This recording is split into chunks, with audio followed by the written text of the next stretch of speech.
Hermanos y hermanas, la autoafirmación, es decir, esa actitud cuando uno sabe, confía en sí mismo y esto le hace emprender acciones que aunque sean riesgosas, confía que puede llevarlas a cabo, se obtiene gracias a la claridad del saber, conocerse sus propias virtudes, sus propios defectos, también la parte positiva o negativa, e incluso conoce la situación en la que se mueve con realismo. Eso, autoafirmación, ayuda y contribuye al propio crecimiento y a la propia dignidad de sí. Pero, juntamente con esto, se deriva a veces en la autocomplacencia.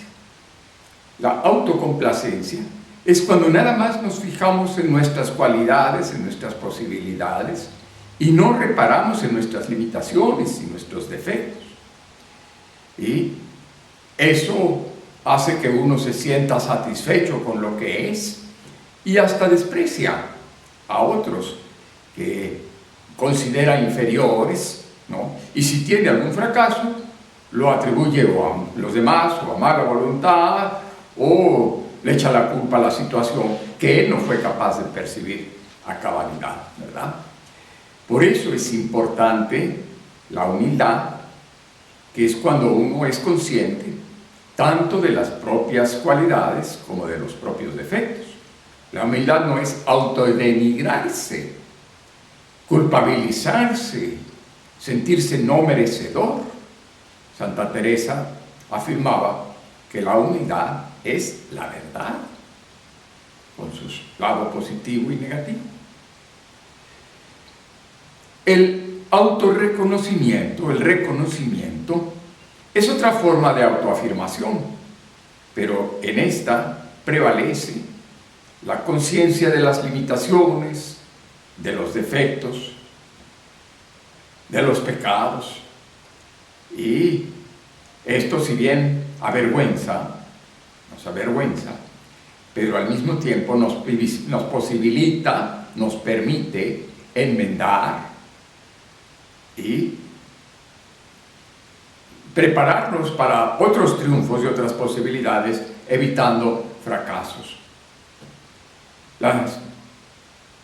Son dos actitudes importantes que Jesús ejemplifica con dos tipos de personas.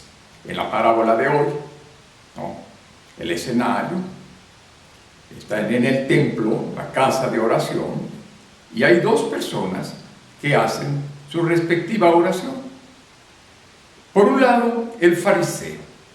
Pertenece a este grupo, los fariseos, que se preocupan de cumplir perfectamente en lo posible, de cumplir todos los preceptos, las minucias, preceptos y tradiciones que están escritos también en la Biblia, que es una cantidad meticulosa de prescripciones, muchas de ellas de tipo tabú, ritual, impurezas que se contaminan ante voluntaria o involuntariamente tocar o realizar o comer acciones que se supone que manchan y que impiden esto mismo, la asistencia y la voz en las sinagogas, ¿verdad? Los fariseos solían ser estas personas cumplidoras y la oración del fariseo pues también va acompañada del desprecio a otros, ¿no? Que son los que no pueden o no saben cumplir todas las prescripciones de la ley. La otra persona, el otro personaje es el publicano. Este grupo son considerados colaboracionistas de los invasores. Los romanos extraen de los pueblos conquistados, de las colonias, fuertes cantidades de dinero, en forma de tributo. Pero ellos mismos no los cobran, sino que reclutan personas del lugar, en este caso judíos, que se encarguen de estas tareas ingratas, ¿no? Ellos simplemente les fijan el monto de dinero que esperan que se recoja, que lo lleven a Roma, ¿no? Y les mantienen así en el puesto. Ya ellos ya sabrán cómo le hacen para conseguirlo, pero tienen que enviar cierta cantidad. Para facilitarles la tarea, a veces ponen a su servicio 1 o 2 soldados que ayuden a esto, lo que se presta a la extorsión, a las injusticias, porque tienen que recuperar lo invertido. Muchas veces ese puesto se compraba de antemano y había que recuperarlo y obtener de ahí no solo su comisión, sino lo más que se pudiera para ellos mismos. El pueblo los tenía como traidores y también como injustos, como extorsionadores. Por supuesto, los grandes fariseos controlaban las aduanas, los principales caminos, y contrataban a otros de menor rango que hacían el trabajo más sucio, ¿verdad?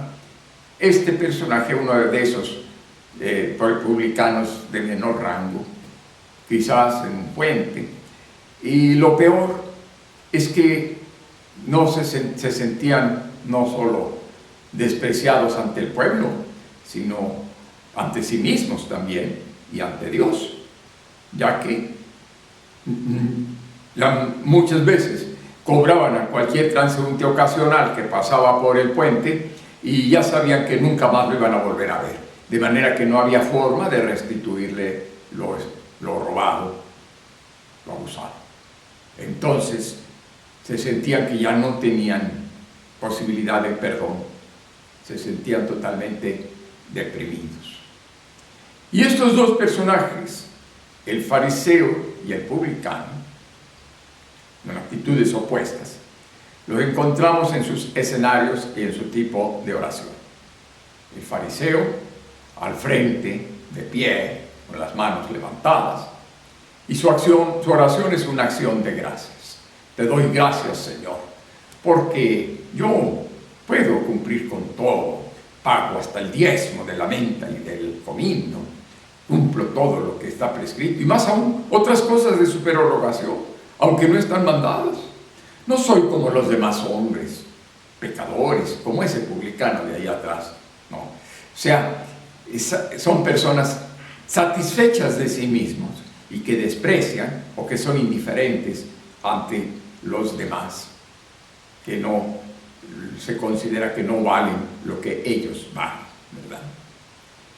Y el publicano a su vez se sitúa hasta el fondo del templo, lleno de vergüenza, está postrado ante el piso, no se atreve ni siquiera a levantarlo a la vista, se siente avergonzado, se siente indigno y simplemente pide al Señor que tenga piedad de él, que se apiade, que lo perdone. Los efectos, pues son previsibles.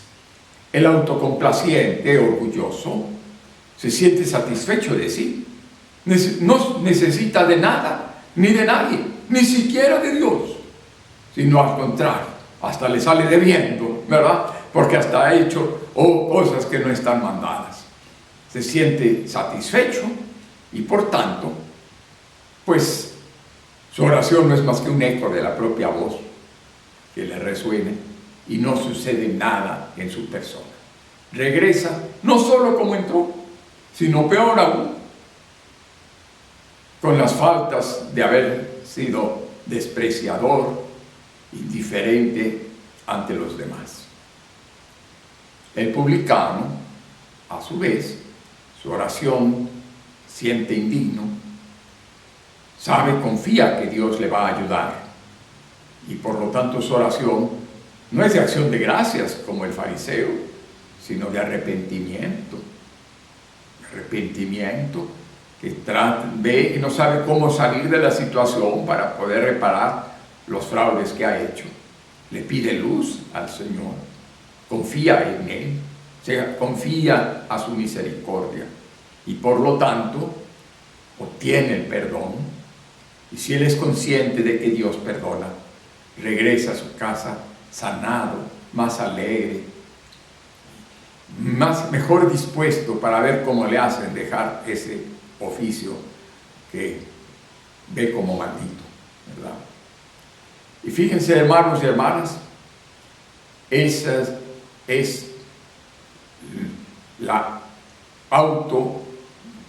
es una autoafirmación, el autorreconocimiento, que también es autodenigrante, también se siente indigno. Muchas veces se siente con sentimientos de culpabilidad. Quizás las dos actitudes no son del todo correctas. Esa autocomplacencia, que se siente satisfecho de sí, y la autodenigración, que se siente indigno. La corrección podría estar cuando existe una heteroafirmación, cuando alguien o algo puede aclararles la situación real y sentirles, ponerlos en la realidad y ver desde ahí qué se puede hacer. Y en eso consiste también la humildad.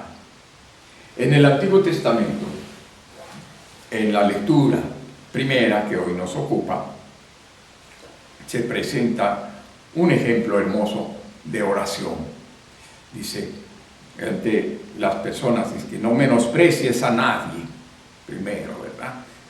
No se puede juzgar a otros, hay que tratar de tener empatía y comprensión. Escucha las súplicas del oprimido, ¿no? Y dice, quien sirve a Dios de todo su corazón, su oído, su plegaria llega hasta el cielo. La oración del humilde atraviesa las nubes, mientras él no obtiene lo que pide, y mientras él no obtiene lo que pide, permanece sin descanso y no desiste hasta que el Altísimo lo atiende, ¿verdad? La oración del humilde, hermanos y hermanas, es una oración confiada, que previene hacia el futuro, mira hacia el futuro, ¿verdad? Y pone su confianza en Dios. Y su oración es aquella de: no nos dejes caer en tentación. Yo por mí mismo no puedo hacer nada, pero confío que con tu ayuda podré ser más equitativo de los demás.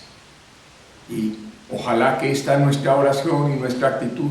La autoafirmación es necesaria para vivir, ciertamente, pero que no sea la autocomplacencia, ni la autodenigración, sino esa autoafirmación de verdadera humildad que nos hace acercarnos a los demás y que llega hacia Dios nuestra oración confiada y perseverante.